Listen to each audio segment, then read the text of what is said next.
Malam sudah larut ketika Rudi tiba di desa terpencil yang hampir tak tercantum di peta.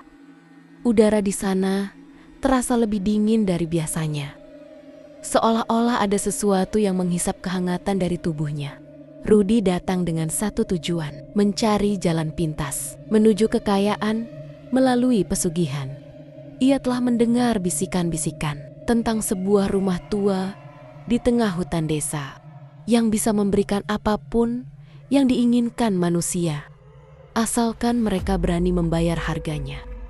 Sebelum pergi ke rumah tua itu, Rudi menginap di rumah seorang kenalan lama bernama Pak Jono, seorang lelaki tua yang telah lama tinggal di desa tersebut.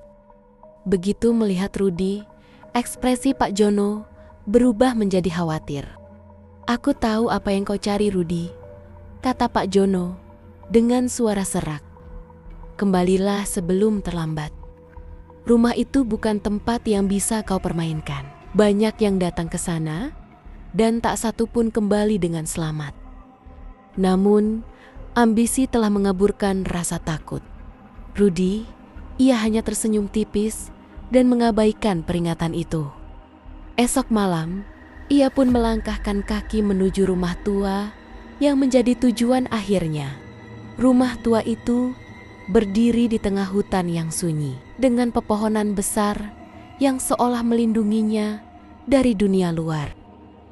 Bangunannya reyot dan gelap, dengan jendela-jendela yang retak dan pintu yang berderit saat tertiup angin. Meskipun terlihat sekarat, rumah itu memiliki aura yang aneh, seakan memanggil siapapun yang haus akan kekayaan. Rudi melangkah mendekati pintu dan mengetuknya 3 kali. Tak ada suara yang menjawab. Tapi pintu terbuka sendiri dengan suara gemeretak yang menggetarkan tulangnya. Ruangan di dalamnya gelap, hanya diterangi oleh lilin-lilin merah yang menyala di sudut-sudut ruangan. Tiba-tiba, seorang pria tua berjubah hitam muncul dari kegelapan. Matanya tajam dan penuh kebencian, seolah-olah ia bisa menembus isi hati seseorang hanya dengan tatapannya. "Kau datang untuk meminta kekayaan, bukan?" tanya pria itu dengan suara yang hampir berbisik. Rudi mengangguk. "Tapi kau harus tahu, kekayaan tidak datang tanpa harga," lanjut pria tua itu. "Kau harus memberikan sesuatu yang sangat berharga sebagai gantinya. Apakah kau siap?" Tanpa berpikir panjang, Rudi menjawab, "Apapun akan kuberikan, aku ingin menjadi kaya." Senyum mengerikan muncul di wajah pria itu. "Kalau begitu, ritual harus dimulai." Pria tua itu membawa Rudi ke sebuah ruangan bawah tanah yang penuh dengan simbol-simbol aneh. Di tengah ruangan, terdapat lingkaran besar yang terbuat dari darah kering dengan lilin-lilin hitam menyala di sekelilingnya. Bau anyir memenuhi udara, membuat Rudi hampir muntah. Duduk di tengah lingkaran, perintah pria itu. Dengan jantung berdebar, Rudi menurut. Pria itu mulai melantunkan mantra dalam bahasa yang tidak dimengerti. Dan tiba-tiba, udara di sekitar mereka menjadi lebih berat. Bayangan-bayangan mulai menari di dinding, membentuk sosok-sosok mengerikan dengan mata merah menyala. Dari dalam kegelapan, muncul sesosok makhluk bertanduk dengan tubuh hitam legam. Suaranya berat dan menggema di seluruh ruangan. "Apa yang kau inginkan, manusia?" tanya makhluk itu dengan suara seperti guru. "Aku ingin kekayaan yang tak terbatas," jawab Rudi tanpa ragu. Makhluk itu tertawa kecil. "Kekayaan bisa diberikan, tapi ada harga yang harus kau bayar. Kau harus menyerahkan jiwamu dan sesuatu yang lebih berharga dalam hidupmu." Tanpa berpikir panjang, Rudi mengangguk. Ia tidak peduli dengan jiwanya. Ia hanya ingin menjadi kaya raya. Makhluk itu mengulurkan tangannya yang besar dan mencengkeram dada Rudi. Rasa sakit luar biasa merayapi tubuhnya, seperti ada sesuatu yang terkoyak dari dalam dirinya. Lalu, tiba-tiba, semuanya menjadi gelap. Rudy terbangun di rumahnya sendiri dengan segepok uang berhamburan di sekelilingnya. Semua yang ia impikan kini ada dalam genggamannya. Mobil mewah, rumah megah, dan bisnis yang berkembang pesat. Semuanya terasa terlalu sempurna untuk menjadi kenyataan. Namun, kebahagiaan itu hanya bertahan sebentar. Keanehan mulai terjadi. Setiap malam, ia mendengar bisikan-bisikan dari sudut gelap rumahnya. Suara tawa yang mengerikan menggema di kamarnya. Bayangan hitam sering muncul di cermin dan menghilang seketika. Yang lebih mengerikan, orang-orang di sekelilingnya mulai menghilang satu persatu. Teman, saudara, bahkan kekasihnya lenyap tanpa jejak. Rudy mulai menyadari bahwa harga yang harus ia bayar lebih besar dari yang ia duga. Ia mencoba menghindari semua ini. Tetapi semakin ia berusaha kabur, semakin sering sosok bertanduk itu muncul dalam mimpinya. "Kau milikku sekarang," kata makhluk itu sambil tertawa. "Kau tak bisa lari dari perjanjian yang telah kau buat." Ketakutan mendorong Rudy kembali ke desa tempat ia melakukan ritual. Ia mencari Pak Jono, satu-satunya orang yang mungkin tahu cara membebaskan dirinya dari kutukan ini. "Aku sudah memperingatkanmu," kata Pak Jono dengan nada prihatin. "Satu-satunya cara keluar dari ini adalah dengan mengembalikan semua yang telah kau terima. Tapi itu tidak mudah." Rudy bersedia melakukan apa saja. Ia kembali ke rumah tua itu, mencoba melakukan ritual untuk membatalkan perjanjiannya. Namun, makhluk itu sudah menunggu. "Tak ada jalan keluar, Rudy," katanya dengan senyum menyeringai. "Aku telah mengambil segalanya darimu. Kini, giliranmu untuk menjadi bagianku selamanya." Teriakan Rudy menggema di dalam rumah tua itu. Malam itu, ia menghilang tanpa jejak. Beberapa minggu kemudian, seorang pemuda lain datang ke desa itu dengan tujuan yang sama seperti Rudy, dan siklus kelam pun berulang kembali. Malam itu, hujan turun deras di desa terpencil. Seorang pemuda bernama Arman turun dari bis terakhir dengan wajah penuh ambisi. Ia adalah seorang pengusaha muda yang sedang jatuh bangkrut akibat bisnisnya yang hancur. Utang menumpuk, kreditor mengejarnya, dan ia hampir kehilangan segalanya. Namun, seperti Rudy sebelumnya, Arman juga mendengar desas-desus tentang sebuah rumah tua yang bisa memberikan kekayaan tanpa batas bagi mereka yang cukup berani untuk membayarnya dengan harga yang pantas. Ia tidak peduli dengan peringatan-peringatan orang tua di kota. Tidak peduli dengan rumor mengerikan tentang orang-orang yang hilang setelah datang ke desa ini. Dengan nekat, Arman melangkah ke dalam hujan, menuju rumah Pak Jono yang sudah lama tinggal di desa itu. Pak Jono menatap pemuda di hadapannya dengan sorot mata penuh kelelahan. Sudah terlalu banyak orang datang dengan niat yang sama, dan semuanya berakhir dengan penderitaan. "Kau ingin pergi ke rumah tua itu?" tanya Pak Jono dengan suara berat. Arman mengangguk. "Aku tidak punya pilihan lain. Aku butuh uang, Pak. Aku butuh kekayaan." Pak Jono menghela napas dalam-dalam. "Dengar, Nak, aku sudah melihat banyak orang sepertimu. Tak ada satupun yang kembali dengan selamat. Yang bertahan hanya tubuh mereka, tapi jiwanya hilang. Kau ingin jadi seperti itu?" Arman menelan ludah, tapi ambisinya terlalu besar untuk dihancurkan oleh rasa takut. "Aku siap menerima konsekuensinya."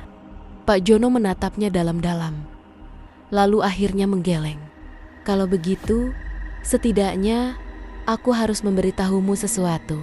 Jangan pernah menyebut nama mereka dengan suara lantang. Jangan pernah menatap cermin terlalu lama. Dan yang paling penting, jangan menerima apapun yang mereka berikan sebelum kau tahu apa yang mereka inginkan darimu. Arman mendengar semua itu, tapi dalam hatinya ia hanya berpikir bahwa Pak Jono hanyalah orang tua paranoid yang ketakutan akan mitos belaka. Keesokan harinya, ia berangkat ke rumah tua itu. Jalan menuju rumah tua dipenuhi pepohonan besar yang menggigil diterpa angin malam. Suara burung hantu dan desiran dedaunan yang bergerak sendiri membuat suasana semakin menyeramkan. Saat Arman tiba di depan rumah, ia bisa merasakan aura aneh yang merambat di udara. Bangunan tua itu masih berdiri kokoh, meskipun terlihat reot dan usang. Jendela-jendelanya hitam pekat, seperti mata yang mengawasi setiap gerak-geriknya. Pintu depan terbuka perlahan dengan suara berderit, seperti menyambut tamu yang sudah lama ditunggu. Arman melangkah masuk. Udara di dalam terasa lebih dingin dibandingkan di luar, seperti ada sesuatu yang menghisap kehangatan dari tubuhnya. Di tengah ruangan utama, ada lilin-lilin merah menyala, sama seperti yang digambarkan dalam cerita yang ia dengar. Tiba-tiba, sebuah suara berat bergema di ruangan itu. "Apa yang kau cari, manusia?" Arman menoleh dengan cepat. Dari bayangan gelap di sudut ruangan, muncul sesosok pria berjubah hitam dengan mata yang berkilat merah. Ia menatap Arman dengan senyum penuh arti. "Kekayaan," jawab Arman, mencoba menyembunyikan rasa gugupnya. Pria itu tertawa kecil. "Kekayaan tidak datang tanpa harga." Arman mengangguk. "Aku siap membayar harganya." Senyuman pria itu semakin lebar.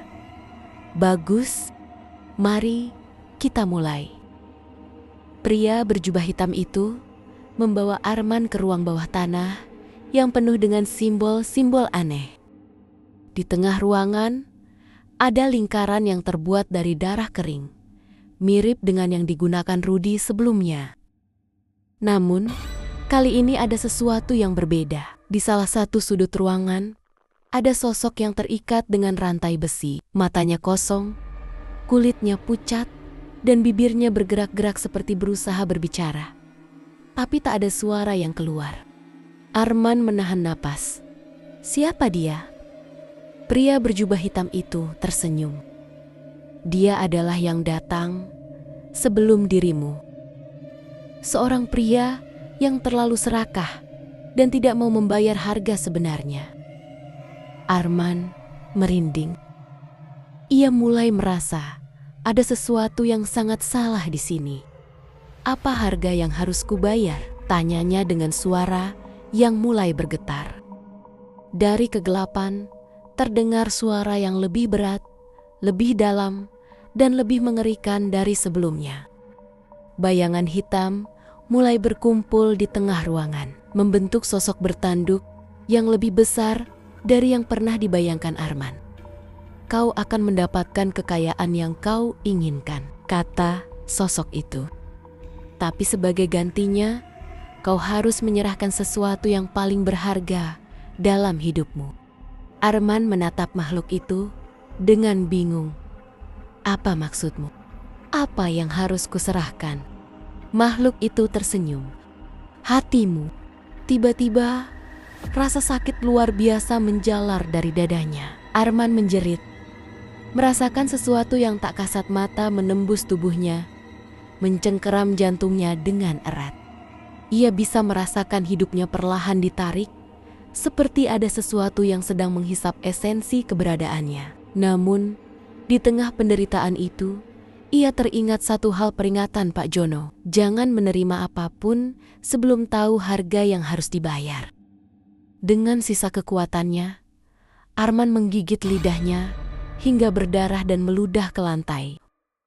Melanggar kesucian lingkaran ritual yang dibuat pria berjubah hitam itu. Sekejap, ruangan bergetar. Makhluk bertanduk itu meraung, dan pria berjubah hitam menatap Arman dengan tatapan penuh kemarahan. "Kau telah melanggar perjanjian manusia." Arman merasakan tubuhnya terdorong ke belakang. Tiba-tiba, Semuanya menjadi gelap. Arman terbangun di tengah hutan dengan napas memburu. Dadanya terasa nyeri, tapi ia masih hidup. Ia menoleh ke belakang, melihat rumah tua itu dalam keadaan seperti terbakar dari dalam, dengan asap hitam pekat membubung ke langit. Tanpa berpikir panjang, ia berlari keluar dari hutan menuju desa. Ia mengetuk pintu rumah Pak Jono dengan panik. Pak Jono membukakan pintu dan menatapnya dengan ekspresi terkejut. "Kau selamat?" Arman mengangguk dengan napas tersengal. "Aku berhasil lolos, Pak, tapi aku masih bisa mendengar mereka. Mereka masih mengikutiku." Pak Jono menatapnya dalam-dalam. "Mereka tidak akan pernah membiarkanmu pergi sepenuhnya. Nak, sekali kau memasuki dunia mereka, mereka akan terus mengawasimu. Kau mungkin telah lolos dari kematian, tapi kau tidak akan pernah benar-benar bebas." Arman merinding. Dari kejauhan, di dalam bayangan malam, ia bisa melihat sesuatu berdiri diam di bawah pohon besar, menatapnya. Ia tahu perjanjiannya belum benar-benar berakhir.